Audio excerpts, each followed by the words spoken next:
Hey, this is Rick Perez. I'm here with Chris Gordon on Hellblazerbiz.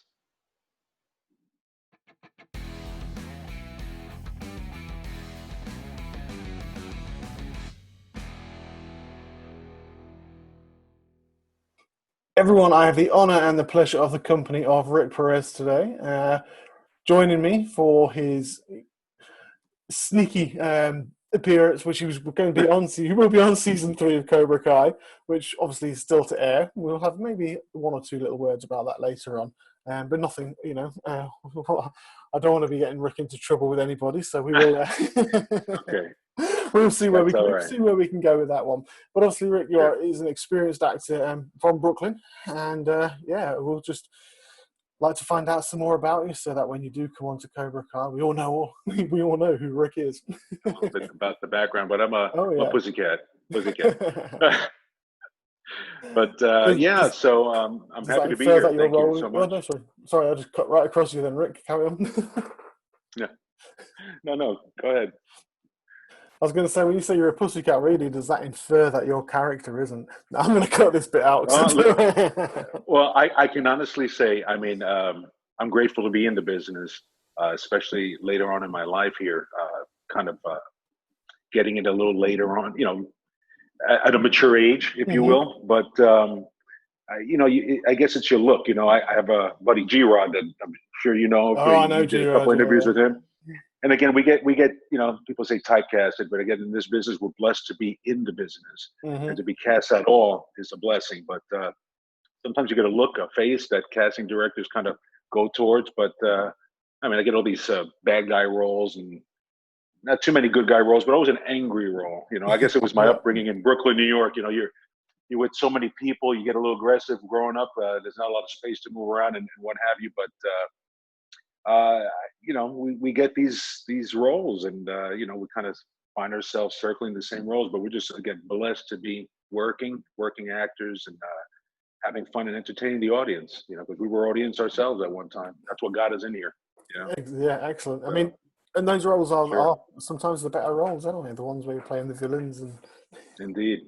They come natural sometimes, but sometimes it's a little sketchy, a little sketchy. You get a little like, oh my God, did I just say that? It's like, okay, Yeah, but brilliant. I mean, you mentioned G-Rod as well. Yeah, he's been on before. I have to get him back on now because I know oh yeah, he's going to be popping up again oh sometime. yeah, So yeah, yeah, we'll indeed, bring him back. He's a great guy as well. He's oh yeah, this absolutely, like you just said, the size of the guy, but oh yeah, he's not. He's just a really sweet guy, really good guy. oh yeah, absolutely.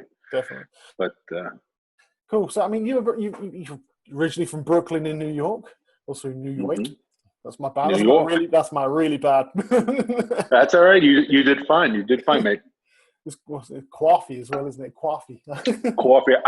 I was just having that conversation with my wife this morning. She was like, "Didn't you get some coffee?" I'm like, "Coffee? No, coffee. Come on, we're from New York. Even though we live down in the South now, we can't lose our accent. So Yeah, you got to it keep. pops up. It pops up. We got to keep it. It's who we are. It is. You got to keep the New York accent going. Sure, absolutely. So, obviously, as a child growing up in Brooklyn, what was your inspiration then to go into acting? Well, my dad was my big inspiration, and had a cousin who got into the movie business early on in his life. He was an extra, did a lot of feature roles, and it was Hmm. so cool to go to the movies with my dad as a kid growing up, and he's saying, "Look, there's your cousin. There he is again. There. Did you miss him? It's a blur, but there he is. And I was like, Yeah. wow, that is so cool." But I have to say the genesis of it all was I'll never forget. It was like '77, going to the Murray Hill Theater in Manhattan, Hmm. standing online for about 4 hours to see this movie that just came out called Star Wars with my Oh, dad. yeah.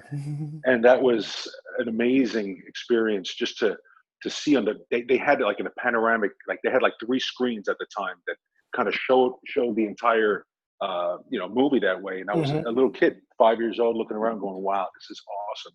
But the thing that really captured my attention was looking at the audience. Just like me, they were experiencing something that we never seen before.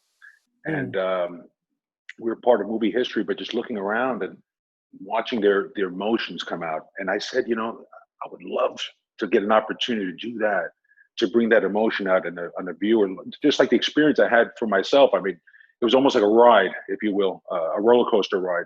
Those Yeah. movies, they just can't capture as much anymore, and they're always trying to, you see a lot of reboots and stuff like that. But sometimes, the classics are where it's at, and growing up with that, it just inspired me to just go after it. As a kid, around 12, 13 years old, I think I was around 12, my mom had saw a casting call for like a cattle call at the time for the Cosby Show. Okay. Called the Cosby Show. And they were looking for a little Hispanic actor, maybe from 8 to 12 years old. And they said, there may be a spinoff with Tony Orlando, and they're looking for this little kid. And my mom's like, oh, let's go. So I went there and met Bill Cosby, met the directors, the producers of the show. So it was really cool. And you get bitten by that bug. A lot of us know it was just a surreal moment, even as a kid. Didn't make it, obviously didn't make it at the time, but it was cool just to enjoy that experience and meet some of the folks behind the scenes there. But unfortunately, it didn't go anywhere. I kind of shelved it for a long time. And like many actors, we find ourselves, going through different stages in our life, working and marriage and children, and you kind of put all that to the back seat. And till I came here, living in Atlanta, which is, they say, the new Hollywood. They call it Atlanta Wood, and we can talk about that. But that is kind of what led me in the beginning, got my gears going for it. I got bitten by the bug, and then coming here to Atlanta, this is where it all happened for me. So very, very fortunate. Fantastic. Is it all screen work that you do? You're not interested in doing any stage work at all? I did stage work as a child, fourth grade, school plays, things like that. I had a lead role as the Pied Piper when I was first grade, if I recall correctly. Congrats. And that was it. I mean, but theater work is something to be had. I mean, there is something about the artists that I've met through my short time in movies here, but those who had the background theater experience, they are definitely cut above the rest. I have to give tip my hat to them. Those folks are well trained, and when they get to the screen, the big screen, it's like so easy for them.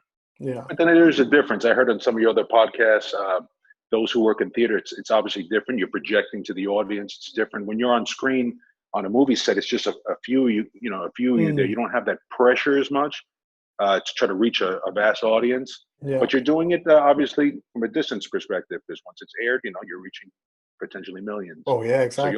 So you always bring your game. But definitely, it's been a lot of fun.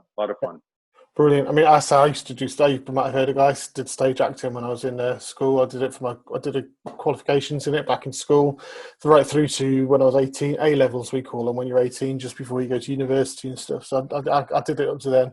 Carried it on in uni. I loved it. I was a pantomime dame, which has got to probably be one of the best performance, best things I've ever done.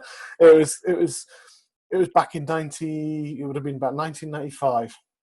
Okay. So very politically. I won't repeat it, because if I repeat it now, I've seen people who've said things now which would, back in that time, were a bit more acceptable, but they're not acceptable now. It's not that it's rude. It's not that it's rape. It's nothing like that at all. But it was just, that was the comedy of the time, So it was, but it was funny. Okay. And the people I did it to were the people who were my best friends. So it wasn't so bad.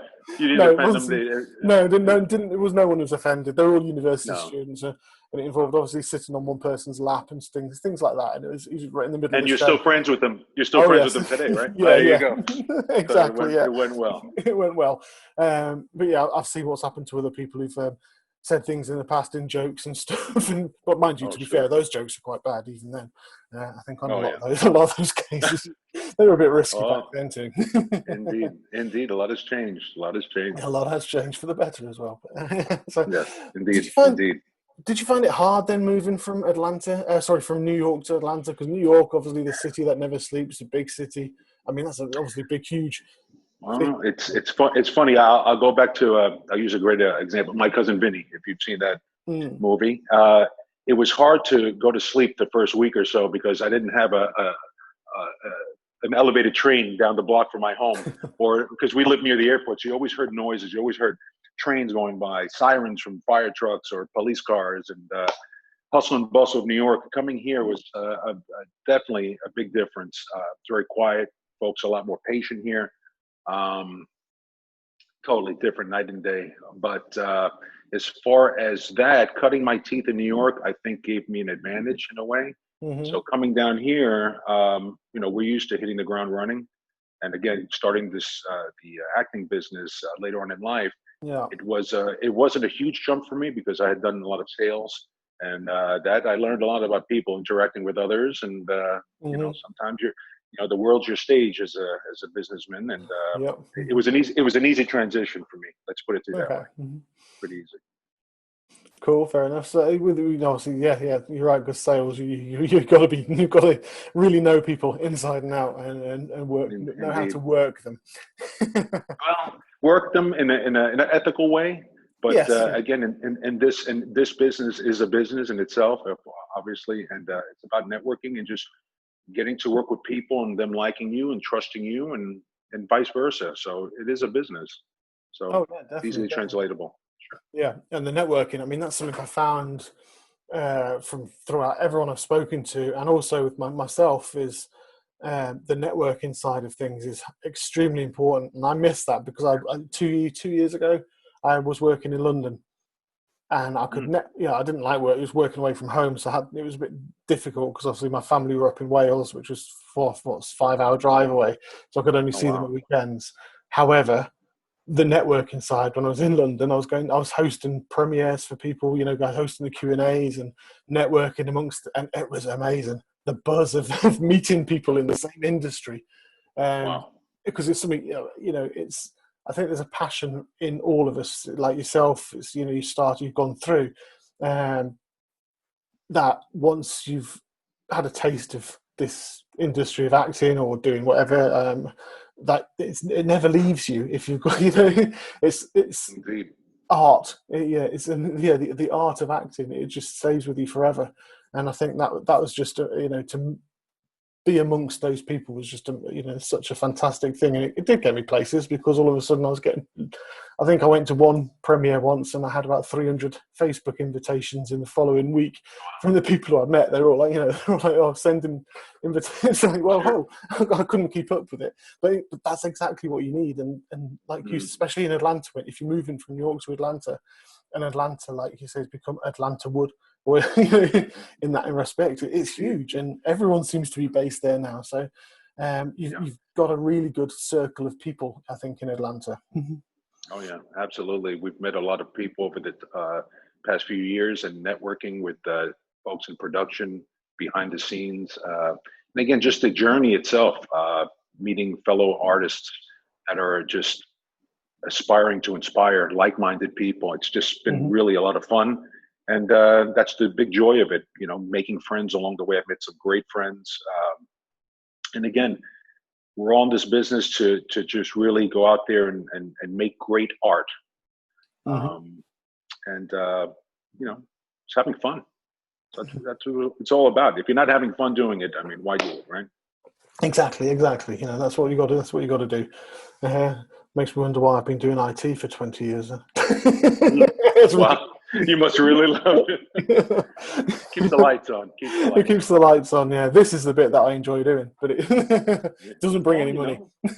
yeah, but it's a passion. You get to, Exactly. Yeah, I get to talk to people. meet I don't people, care if talk it's to money or people. not. I get to talk to actors like you, That's and oh, thank you. and that's the fun bit. I need to move to Atlanta though. I'm starting to think now, especially Come on recently, over. because like Dustin, Aaron, everyone, Matt and Lewis, everyone, you're all Yeah. in Atlanta. It's like Atlanta really seems to be the place to be. So I did want to Oh move yeah. to LA, but it's like no, let's move to Atlanta.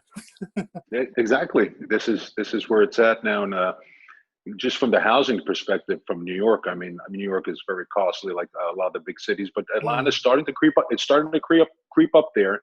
yeah. Um, but I mean, I looked at it like 30 years ago for New York. The price of homes here definitely they're definitely getting higher. But if you get in quickly, you get a nice piece of house, nice neighborhood. You can raise your kids somewhere nice. I went to public school for a little while. Went to Hmm. private school for a little while as well. But it's interesting because the public schools down here in the South are just incredible, incredible. Yeah. They're very clean, great teaching, small class sizes. So that's kind of what we wanted to do when we left New York originally, was just to give our children an opportunity that they wouldn't have necessarily in New York. Yeah. Um, That's great. But it was a great move. Great move. Yeah, well, like I say, you got loads of open space up there. And prices are the prices are the same. I live in North Wales, For sure. and I've got friends who live in London, and they're absolutely shocked because I think when I lived in London, I had a room, and I can't tell you the size of it. It literally was pretty much a bedroom. That was it. One bedroom, had a That was it, huh? ensuite, had a little kitchen, as in a little tiny microwave about that big, a little fridge, and what else was there? Oh, a sink as well, and that was all we had. And it was costing me $1,400 a month. On top of, that was in London, and the prices down there, a flat would cost $750,000 for a 2-bedroom Oh, wow. flat. And I was like, $750,000 up here, and I literally have just sold an 8-bed mansion with views of the entire coast of North Wales up here for less, for people. Shocking. House price. Sorry, I know sidetracked completely then, sorry. But going back to Atlanta and you, Rick, sorry. No worries. No worries. We're good. You've obviously landed yourself some good roles when you're down there as well. Obviously. Gotten very lucky and started as a background actor. Got a couple lucky breaks with feature roles, and I'm constantly moving. I mean, I'm getting some interesting opportunities as I go along. So I know I'm heading the right direction. There's always, again, every project you're on, you never know if you end up on the cutting room floor in the editor's room, or if the fans like you, and the writers are like, okay, let's keep them going. That's kind of all of our dreams are to continuously work on a project that can leave an indelible effect on the viewers and for years to come. I mean, you have your Sopranos, your Breaking Bad's fans. I mean, who'd have thunk when they had the pilots that these things would have taken off the way they did? But some of the projects I've been on have just been very interesting, a learning experience. But then you're dealing with the Cobra Kai, and that's just an incredible experience, an incredible opportunity. Again, now being bought over by Netflix, it's just going to be an incredible experience for all viewers, from the ones who follow the Karate Kid to the ones who are now following Cobra Kai. And again, I'm just blessed to be on that project. Yeah, I mean, it's probably similar age to me, so yeah, I'm sure you can remember the classes, especially if you went to Star Wars when you were in '77 as well. I think I was 2 when I got to see that. To be fair, I don't remember it. I kept told that I was taken there. I remember Empire Strikes Back going to see that at cinema, but I did go to see Star Wars when it first came out. So I just don't remember it. they used to have like a 4-hour ticket line. And then the ticket holder line. So you have to come back. You can go home and then come back to this line and stay another 4 hours just to see the movies. I mean, that was, you got to be dedicated, right? Oh, yeah. now you can go to pay-per-view and just watch, something. Yeah, exactly. It's crazy, isn't it? But so obviously, we had the Karate Kid back then and Cobra Kai, which is obviously fantastic. We've had the fantastic 2 seasons so far, which have been left on a real cliffhanger in season 2. I've said to others as well, it was on my list for a long time, but I didn't watch it. I hadn't watched it yet until Susan Gallagher came on. Oh, and so then I just like, it's great. She's lovely, isn't she? She's great. Yeah, she is. Indeed. So I had to binge watch. Well, I say I had to binge watch. I watched it and then I just binge watched it because I was just... You sucked into it. Yeah. You are, totally. I mean, because like I say, I think, especially when you see Billy straight away, and then obviously that comedy of the first, it's just amazing. The time in it, the writing, the time in the comedy, and I say the first episode was just so brilliantly done that it just draws you right in. You got to go, I've got to see more of this now and see where it's headed. Indeed, I mean, we have the incredible writers. I mean, the big 3, Josh, John, and Hayden, just incredible. They knocked it out of the park, and again, the viewers are loving it. And again, for this to go worldwide with Netflix is just going to be an incredible achievement. Incredible. Oh yeah, definitely. And I mean, I know people have been talking about it going on Netflix, and I know people are saying we're not going to talk about the delay, or I'm not going to ask you when you know, because I know we don't know. But I'm just going to say, obviously, I know people have been talking about that and waiting. But like we said before, seasons 1 and 2 are coming out soon, so that's going to hit everyone on Netflix. So that's a huge, because people might not subscribe on YouTube Premium for another. Sure. So, that's going to be a massive base. Those 2 seasons will get embedded in. Then obviously season 3 being translated to 30 languages, which Incredible. just, for people like yourself in that role, I know, or a role, To hear our to hear our to yeah, hear us in 30 languages is gonna be interesting. I can't yeah. wait to show my kids. I think Erin Danger. She was telling me the other day. We spoke the other day, and she was saying she wanted to. She'd love to hear her voice in another language. So I was like, I speak Oh yeah. German, so I'll try and get the German Netflix. And what I'll do is That's I'll gonna be try and cool. I'll try and catch all of you guys out. Oh yeah, it's gonna be when so you've been fun. dubbed, it'll be pretty amazing. She's a fantastic actress as well. I mean, Mm. everybody. We have such an amazing cast, and maybe you can do a special Hellblazer Biz and get us all on there and do like a Yeah, you know that'll Hollywood Squares thing. Sure. that'll be pretty impressive, actually. To be fair, yeah, I'll have to try. Hey, you're in the IT. You can do it. You can Yeah, do yeah. it. I know you can do it. But yeah, they're great folks. We made some great friends on the cast, and again, Yeah. wonderful folks, wonderful people. That's what I've gathered as well. I mean, is the fact that lots of people have obviously great things to say about you as well. But it's such a tight knit community when I'm talking to Mm-hmm. other people within the Cobra Kai, and it's also the fans as well, because there's such I was going to say vociferous, but that's the wrong word. They're not. They're such an what's the word? Infectious fan base, is because their enthusiasm and their support, their Mm-hmm. the humor, and basically just the support they have for everyone It's involved in the incredible. show. It's just absolutely fantastic. I couldn't agree more. The fandom is just. I mean, they don't even know who my character is.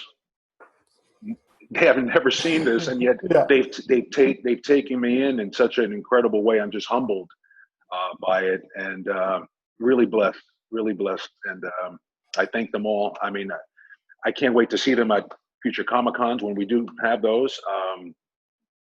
But there's a lot of things that are in the works once the world opens back up. And Yeah. again, everybody has to keep safe for now and just be patient. Be patient. That's the most important thing. We don't want to lose our fan base, but the fans have just been incredible. The fan theories, the artwork we've seen from a lot of folks, it's just incredible. It is. I mean, I've been watching these Facebook groups that you're a member of as well, and it's just the memes that they come out with, and it's Incredible, right? Isn't it wild? Unreal. And the backstories are just it's just phenomenal. So maybe the big three could have look at some of these extra stories that they're writing. Yeah, the fan fiction that they write is they're so talented. Yep. Yeah, definitely, incredible. definitely. I'm going to have to look here now as well. There's Helen Irvin, actually, talking about one of the previous roles. Helen Irvin, I'm sure you know, because she's one of the people we've just been talking about. One of these really keen, great fans. She saw you in Superfly as a bad guy. It was awesome. Yes. If you could play any role or character in any your TV or film, what would it be? What would your dream role be? Well, unfortunately, one of my my mentors in my mind was James Gandolfini, the late great James Gandolfini from Sopranos. I mean, I kid you not, no matter how many classes I've taken as an actor, how many books I've read, that Sopranos series was by far, every time I sit in front of my television and watch the series, I mean, I binge watch that on a monthly basis. That has just been so important to me. I've learned so much from it. But if I would have ever had an opportunity, it would have been to work alongside James Gandolfini, even as a driver for him or getting shot from, I mean, something. I mean, he was just an incredible actor. Yeah. And his son, Michael, is up and coming as well. And he reprises the role of his father in an upcoming movie, a prequel to The Sopranos. But that's something I've done. I would love to have gotten into a mob type movie. I have some ideas of my own. I like to write as well. Yeah. But to try to touch base on a series like that, to be involved with a project, I would love that for sure.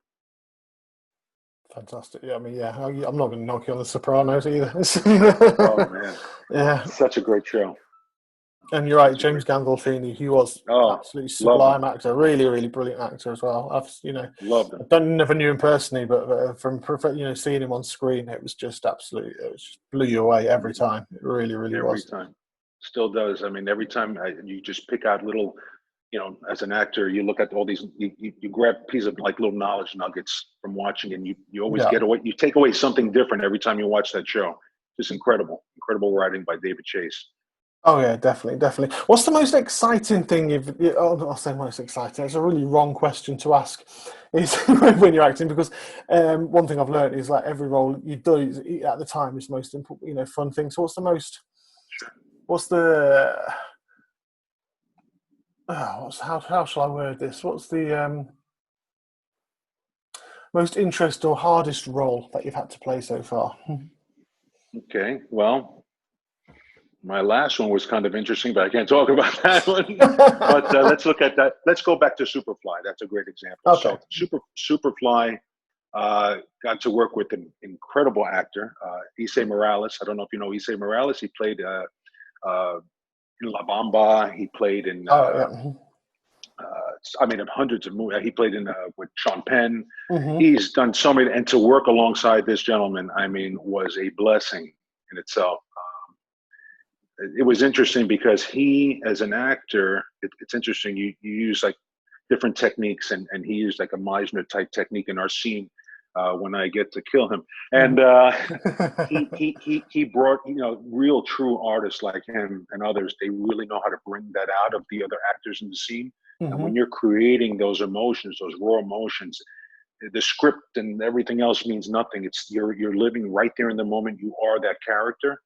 So that was a very exciting moment for me because when we did our different takes on this for the scene, mm-hmm. we did it in so many different ways, but it was just exciting to be almost like it was like a master class, if you will. When you're working with these artists, I had the privilege of working on a movie called Mile 2022 with Mark Wahlberg. That was an incredible movie as well. Unfortunately, my scene was cut a little bit, but working in that boardroom scene with Mark and Ronda Rousey and such great stars in that scene, just the excitement of it, being in the moment, having Mark Wahlberg right there on top of you, just doing what he does best. It was just surreal. You go back to your regular job and people say, hey, what'd you do this weekend? Nothing much. Just had a scene with Mark Wahlberg. And I'm like, what? People wouldn't believe you. Yeah. But just having that early on in my career was just a blessing in itself. Peter Berg, great director. He gave me my first break on that show. And I was just going in as an extra, and he found me. He says, you're in the big scene. And they move you up at that point. You get a couple of speaking roles. That's how it works. Mm-hmm. And again, it's timing. But again, you have to be in the game. If a lot of people get frustrated very easily in this business, and you never know what can come the next week. We audition a lot, and we don't stop auditioning. None of us do. And you can't get down on yourself. As an artist, many times we can be very hard on ourselves, and people want to give up, but you just never know what the next opportunity comes from the next audition. You may be the one, and it takes you to exactly. Incredible project, sure. Exactly, and I think that's an attitude some people do have, is the fact that they don't realize that's what your life actually is involved in, and they think that if you're not in a show or if you're not in a film, you're just sat back relaxing and everything, but you're not. You're creating self tapes. You're flying off to where different cities to actually audition for things, and you're really pushing because and for every time we see you on screen, there could be 100 other auditions which you've self tapes that you've sent off to land that one role, like you just said. But that could be that could be that role. It's a really difficult life, and I think that's where that passion was, where I was talking about before. If you don't have that passion in you, then that's where the people fall by the wayside, I think, because they do that, like you said, they just get despondent and they just give up with it. So it's people like yourself and those ones, you've got that passion, you push that passion through, and you know what to expect, and you know that you and look, it's working for you, isn't it? To be fair, like you just talked about, Thank God. Say, recurring on The Resident, like you just talked about there, you started from that and moves in getting through and getting those roles. It's brilliant. Exactly. So moving on to Cobra Kai, for what we can do now. How about this? I'll wear my hat. How's that? Yeah, there you go. So I mean, I know I can call you Roger from Cobra Kai because that's on IMDb. That's public knowledge. So, No harm, no foul there. yeah, that's pretty much it. We can talk about. There you go. You got me. You got me. I'll ask some general questions then, just to obviously because Sure. we won't talk about the story. We won't go into character because I know that's something. I don't want to do spoilers. That's not who I am, and I won't get people in trouble. So, how did you feel? Like you said, there's a lot of people in Atlanta and a lot of friendly base there, and Cobra Kai seems, from what I understand, from talking to everybody, is such a close knit and friendly cast and crew. It's truly a family for sure. Yeah, for sure. So how did it feel? How does it feel working with that and we're working with those people? It didn't even feel like work. See, when you said that, it didn't feel like work. It felt like we were just spending time with friends. I mean, it was truly a very enjoyable period for me. And again, just this adventure, this journey that we take from production to production, but especially with Cobra Kai, I have just met the most divine people. Learned so much, much more in this business just by working with true professionals. Yeah, with a lot of the cast and crew of that show. And again, just hitting the ground running here. Cannot wait for season 3. Cannot wait for the future, what it has to hold and bring for all of us as actors within the show. And the fans will definitely not be disappointed. I can guarantee. Excellent. Guarantee. I know there's so many rumors about who you play and what your character is. I mean, you're aware of them anyway because I see. I love reading them. I think I got involved in one. I think I actually got involved in G-Rods. I think it was. Yeah, because people are trying to find out who he was and work it all out. Oh yeah, it's there's stuff floating around, and again, we're grateful to the fans because they keep the intrigue going. They keep the excitement going during this downtime. I mean, I've seen blogs about me and G-Rod and Oz on Reddit. I've seen it on Twitter, Instagram. I mean, the fans are just incredible. They can write their own series based on it and spin-offs from all the material that they've amassed. But we're just excited overall. All of us are excited for you guys to see it, and we're grateful for everybody's patience. Most importantly, they haven't given up on us, and we're going to bring our A game for sure. Oh, brilliant! Excellent, fantastic. I know we got to say that's great for Cobra Kai. So I know we got because we'll come back. You can come back on once it's aired, Rick. You come back on. We'll chat. I would love to. I would love to. It'd be my pleasure. Brilliant. Jonas Amaral, I think he's from Brazil. He'd like to know. He says you practice. He wants to know if you practice any type of martial arts. And Jonas. Yeah. I know him. Yes. Have I taken? Okay, I have audited classes when I was a child.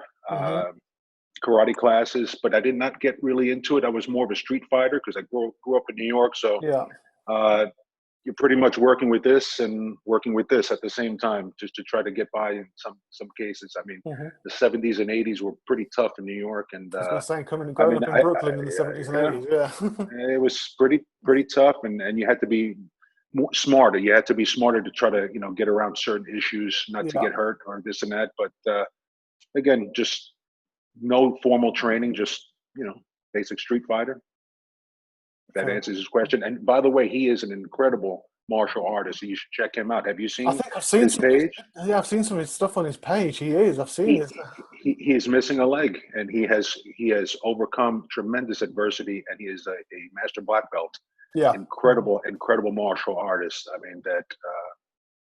mean, I'm just speechless when I see his achievements. Definitely an inspiration to people to show that no matter what. Inspiration to me, for sure. Brilliant. For sure. Excellent. He would like to give you, he said he sends you a big hug and much success in your journey. He's in Brazil, I believe. He is, Brazil. Yes. To Brazil, everybody. Thank you. I've got some friends who did Brazilian. It's not jiu-jitsu, is it? Is it jiu-jitsu? Brazilian jiu-jitsu, yes. Yeah, I have it's brilliant. A friend. They do a lot of grappling and floor work. For sure. I used to work with someone who did that, and he flew off to Brazil for it, for the competitions and stuff. phenomenal stuff. It really was. And I did wrestling a few years back, pro wrestling, as in like the No, WWE stuff.